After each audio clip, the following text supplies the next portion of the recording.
Shalom Bapak Ibu yang dikasihi Tuhan. Shalom. Halo. Shalom Pak. Selamat malam Bapak Ibu yang hadir dalam Zoom meeting malam hari ini. Juga teman-teman yang dengan setia selalu mendengarkan dan mengikutinya lewat live streaming melalui Facebook atau melalui YouTube. Selamat malam. Jumpa lagi bersama saya Stefanus Liwijaya dalam renungan-renungan arti kehadiran Tuhan. Kiranya segala kebaikan Tuhan, kemurahan Tuhan, berkat-berkat Tuhan boleh berlimpah-limpah di dalam kehidupan Bapak Ibu. Dari sekarang sampai selama-lamanya. Nah Bapak Ibu, ini satu kasih karunia buat saya boleh menyampaikan kebenaran firman Tuhan buat Bapak Ibu semuanya. Dan ini juga yang menjadi kerinduan saya boleh menjadi berkat bagi banyak orang. Selama kesempatan ini masih ada, boleh menjadi berkat bagi banyak orang. Bapak Ibu, saya mau selalu mengingatkan apa yang menjadi tujuan Tuhan menciptakan manusia, yaitu untuk menjadi penyembah-penyembahnya. Dan Bapak Ibu bisa menyembah Tuhan ketika Bapak Ibu berada di hadirat Tuhan. Ketika Bapak Ibu menghadirkan kehadirannya, ketika Bapak Ibu menghadirkan hadirnya Tuhan di dalam hidup Bapak Ibu. Nah Bapak Ibu, saya merasakan satu suasana yang luar biasa ketika kita tadi memuji dan menyembah Tuhan. Dan saya percaya hadirat Tuhan yang sama ada di tempat Bapak Ibu saat ini juga. Yang akan melawat Bapak Ibu semuanya. Nah Bapak Ibu, apapun situasi yang sedang terjadi saat ini, baik itu baik atau buruk, janganlah sampai sukacita kita hilang.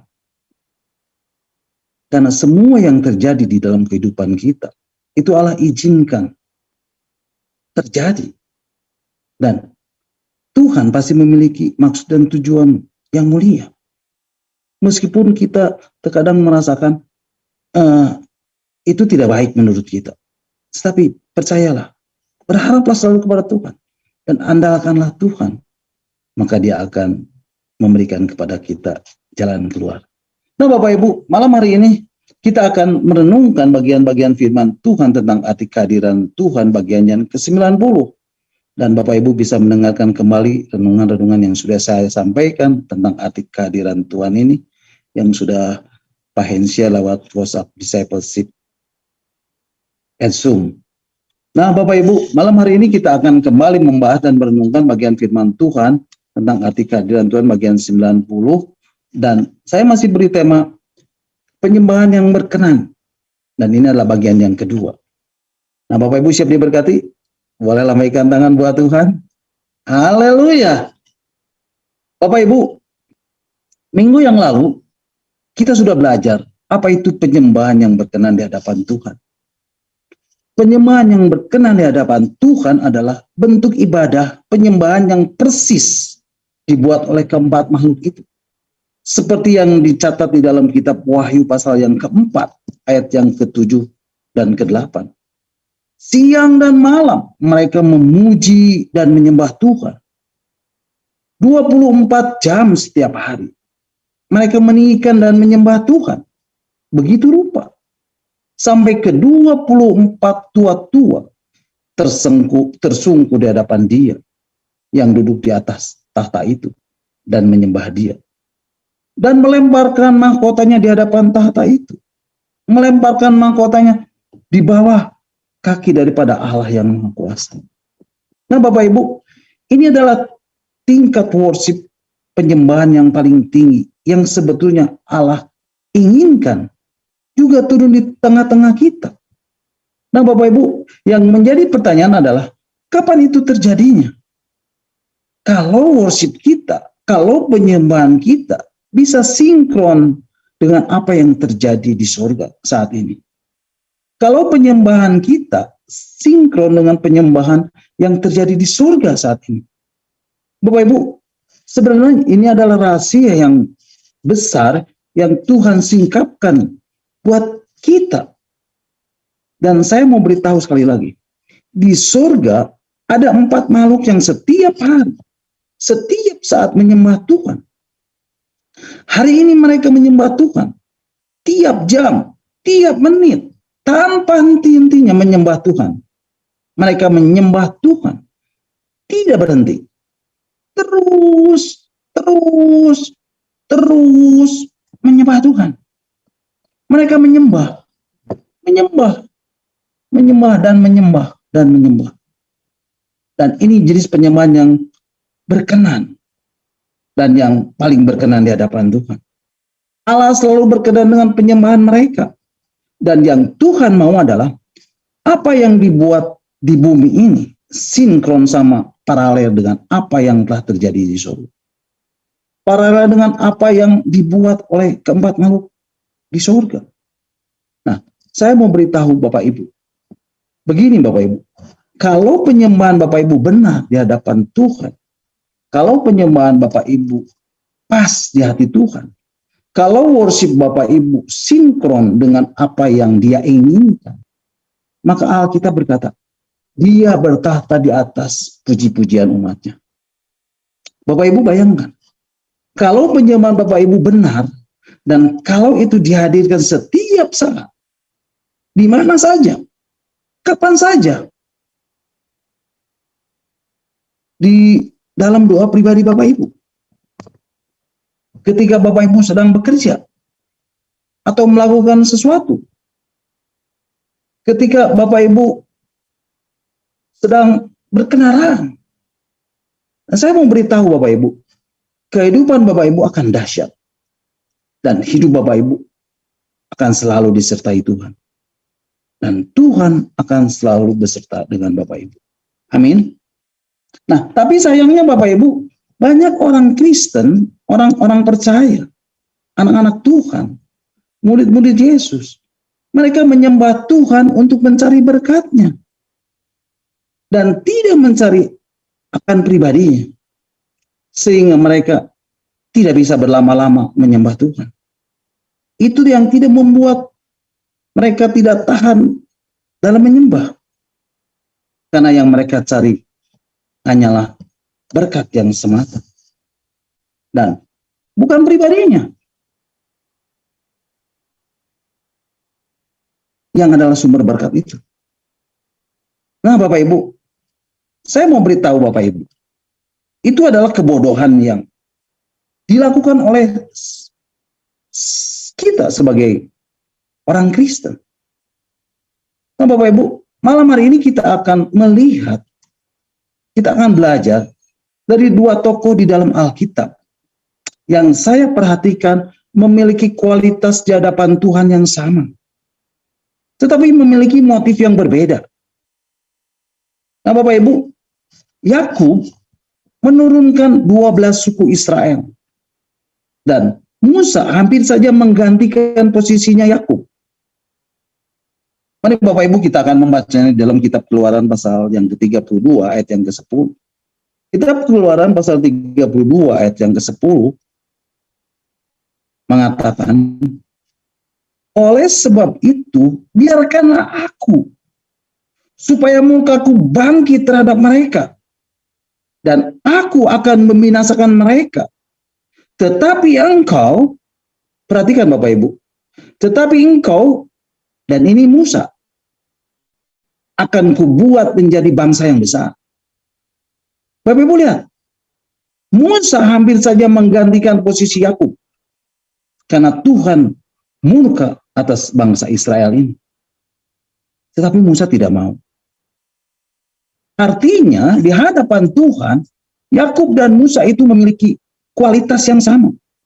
Tapi kedua orang ini memiliki interest, kepentingan, dan keinginan yang berbeda. Yakub selama hidupnya, yang diminta dari Tuhan apa Bapak Ibu? Berkat. Dan berkat. Dan berkat Bapak Ibu. Bapak Ibu coba perhatikan. Ketika Yakub lahir, dia pegang tumit kakaknya. Dan setelah mulai bertumbuh besar, dia tipu hak keseluruhan Esau dan ditukarnya dengan semangkuk bubur kacang merah.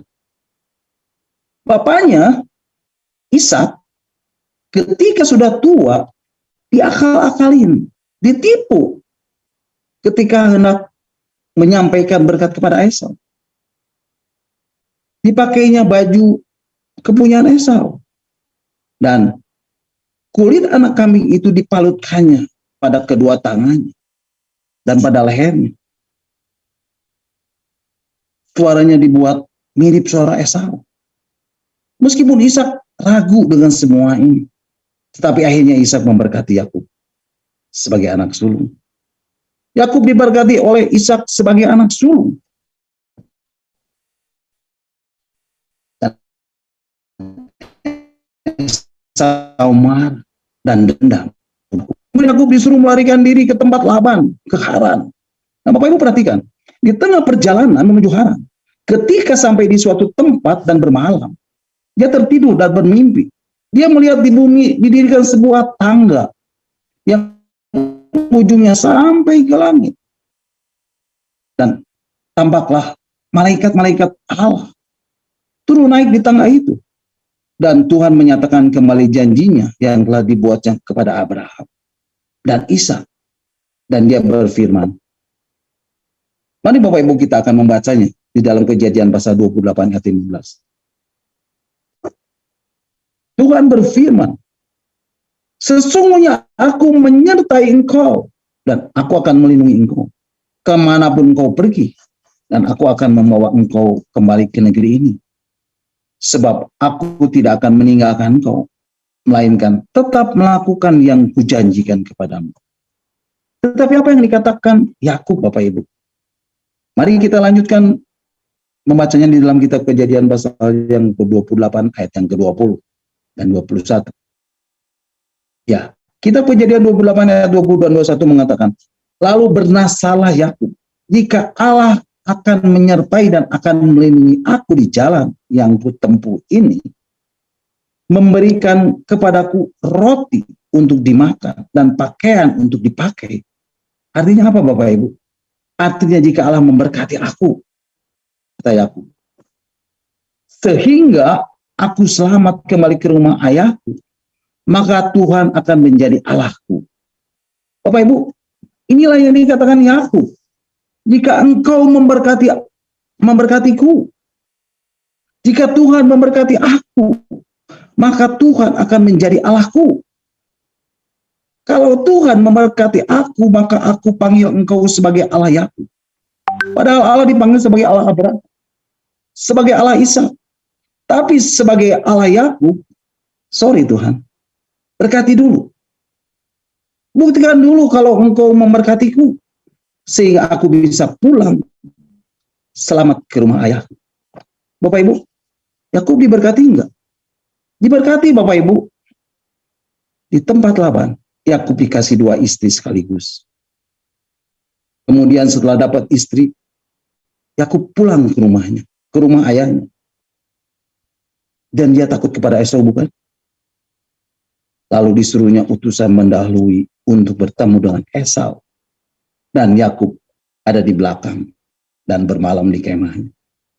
Lalu dikatakan, lalu tinggallah Yakub seorang diri dan seorang laki-laki bergulat dengan dia sampai fajar menyingsing. Ketika orang itu melihat bahwa ia tidak dapat mengalahkannya, ia memukul seni pangkal paha Yakub sehingga seni pangkal paha itu terpelecok. Ketika ia bergulat dengan orang itu, lalu kata orang itu, biarkanlah aku pergi karena fajar telah menyingsing. Sahut Yakub, aku tidak akan membiarkan engkau pergi jika engkau tidak memberkati aku. Bertanyalah orang itu kepadanya, siapakah namamu? Sahutnya Yakub. Lalu kata orang itu, namamu tidak akan disebut lagi Yakub, tetapi Israel. Sebab engkau telah bergumul melawan Allah dan manusia, dan engkau menang. Bapak Ibu, Yakub diberkati enggak?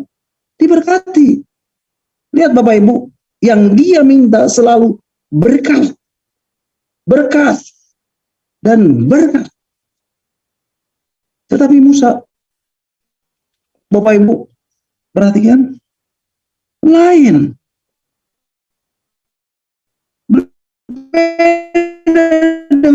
Dengan Yakub, mau Tuhan dari glory, tunjukkan kemuliaan-Mu Tuhan. Yang Musa mau adalah bertemu dengan Tuhan, Bapak Ibu, Alkitab berkata, Tuhan bercakap-cakap dengan Musa seperti dengan seorang teman. Tuhan ngobrol sama Musa, Bapak Ibu. Bapak Ibu, lihat perbedaannya antara dua orang ini. Berbeda. Yang satu minta berkat, dan berkat. Berkati aku Tuhan. Yang satu lagi minta sumber berkat, yaitu Tuhan sendiri. Yang satu jatuh cinta kepada kekayaannya Tuhan. Yang satu lagi jatuh cinta betul dengan Tuhan. Nah Bapak Ibu, orang yang seperti Yakub ini, hidupnya akan apa Bapak Ibu? Hidupnya selalu ngotot dengan Tuhan. Selalu maksa Tuhan untuk memberkatinya. Tetapi apa yang dikatakan Yakub di hari tuanya Bapak Ibu? Pada waktu ketemu Firaun. Nah Bapak Ibu, mari kita akan membacanya di dalam kitab Kejadian pasal 47 ayat yang ke-8 dan ke-9. Ya, kitab Kejadian pasal 47 ayat 8 dan ke-9 mengatakan, kemudian bertanyalah Firaun kepada Yakub, sudah berapa tahun umurmu? Jawab Yakub kepada Firaun, tahun-tahun pengembaraanku sebagai orang asing berjumlah 130 tahun. Tahun-tahun hidupmu itu sedikit saja dan buruk adanya. Tidak mencapai umur nenek moyangku, yakni jumlah tahun mereka mengembara sebagai orang asing. Bapak Ibu perhatikan, apa yang dikatakan oleh Yakub, umurku pendek, tidak mencapai umur nenek moyangku, dan buruk tahun-tahun hidupku. Ya, betul Bapak Ibu. Di tempat Laban, dia tibu-tibuan dengan Laban. Dia pintar-pintaran dengan Laban. Ketika pulang ke tempat ayahnya, pahanya terpelecok dan pincang karena bergulat sama lama-lama. Anaknya perempuan diperkosa oleh Sikem. Lalu siapa lagi? Yehuda melakukan skandal dengan Tamar menantunya. Si Ruben anaknya tidur dengan guniknya Yakub sendiri. Yusuf anak yang dikasihnya ditangisinya karena dianggap telah mati. Padahal dijual ke Mesir. Oleh sebab itu dia berkata, buruk hari-hariku. Kenapa Bapak Ibu? Karena yang dicari hanya berkat terus. Hanya berkat terus. Nah Bapak Ibu, saya mau beritahu Bapak Ibu, kalau Kristen Bapak Ibu, Kristennya berkat, Bapak Ibu akan lihat nanti, akan bagaimana hidup Bapak Ibu. Buruk dan seperti kehidupan Yakub. Tapi Musa, perhatikan Bapak Ibu, sekalipun Musa nggak masuk ke tanah perjanjian, Bapak Ibu tahu siapa yang menguburkan mayat Musa? Tuhan sendiri. Luar biasa Bapak Ibu. Ada yang tahu kuburannya Musa? Gak ada Bapak Ibu. Yang ngubur siapa Bapak Ibu? Tuhan sendiri.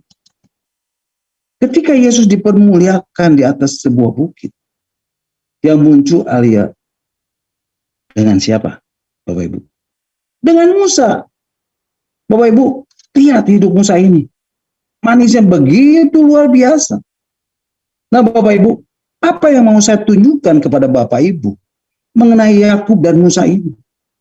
Yang saya mau tunjukkan, ini Bapak Ibu, hubungannya yang berbeda. Hubungan antara orang yang selalu mencari berkat Tuhan dengan orang yang menyembah Tuhan. Beda sama sekali. Dan Bapak Ibu mau pilih yang mana? Terus terang, saya mau katakan, sebagian besar dari orang-orang Kristen, orang-orang percaya, anak-anak Tuhan, murid-murid Yesus, yang mereka cari adalah berkat Tuhan. Sama seperti Yakub, ngotot sama Tuhan, maksa Tuhan untuk memberkati. Makanya hidupnya nggak pernah lurus. Karena yang dicari hanyalah berkatnya. Nggak worship, nggak nyembah Tuhan, nggak cari Tuhan.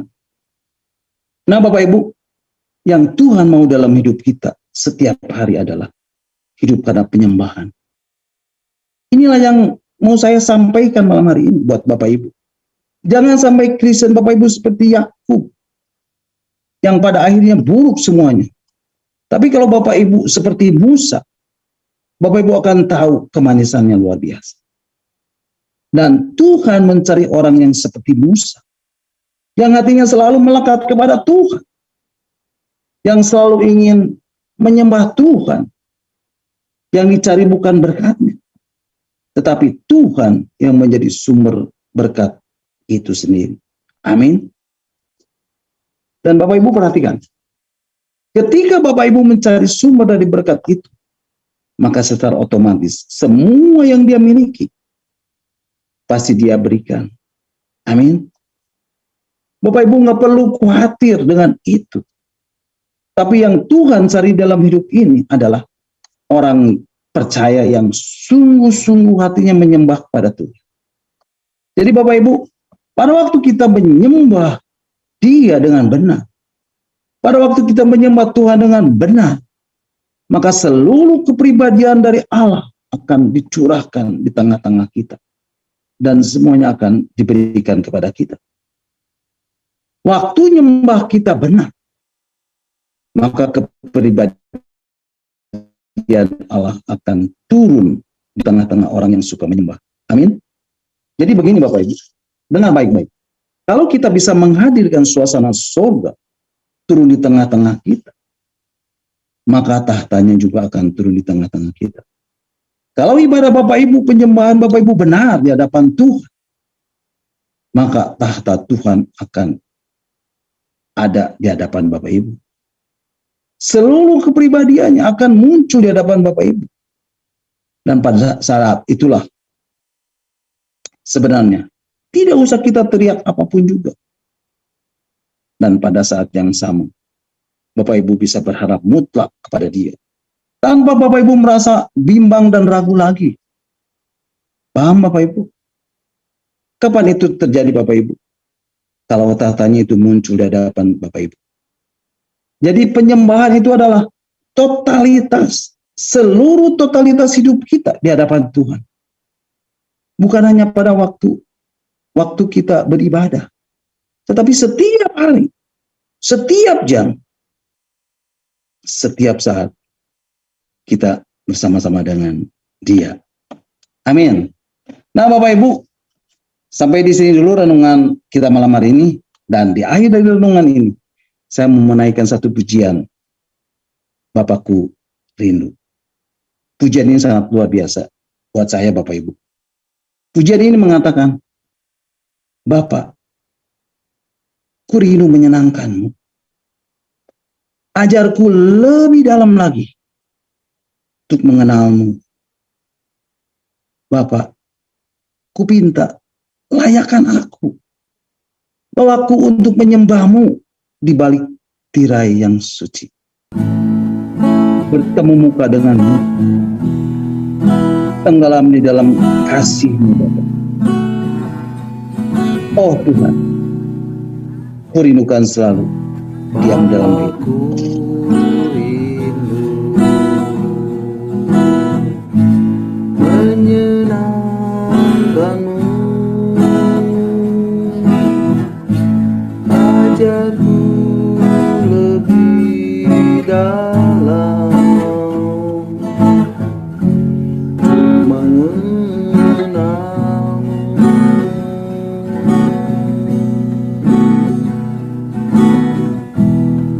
Bapakku pinta, layakan aku,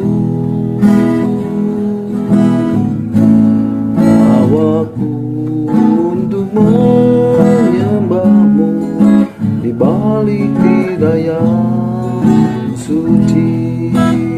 Bertemu muka dengan muka, tenggelam di dalam kasih-Mu Bapa. Oh Tuhan, ku rindu selalu diam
bertemu muka dengan muka, tenggelam di dalam kasih-Mu Bapa.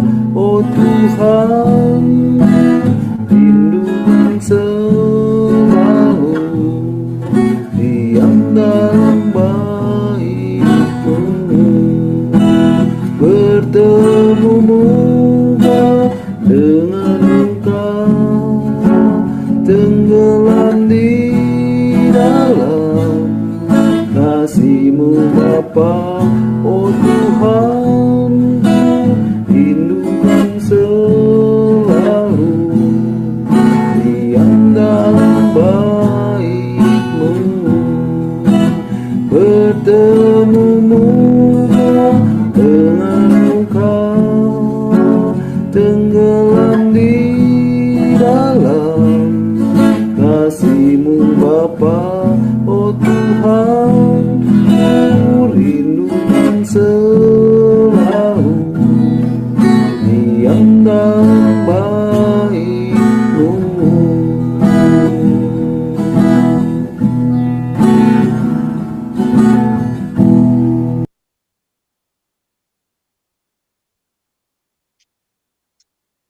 Amin.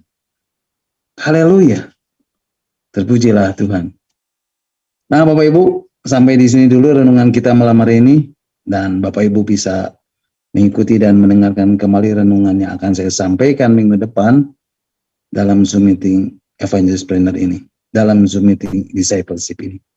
Dan saya percaya setiap firman Tuhan, setiap kebenaran ini akan mengubah hidup Bapak Ibu, saudara dan saya. Dia adalah firman yang hidup, dia adalah firman yang kuat, dia adalah firman yang tajam yang menembus seluruh dimensi kehidupan. Apapun juga, sekalipun, walaupun, bagaimanapun hidup Bapak Ibu, saudara dan saya.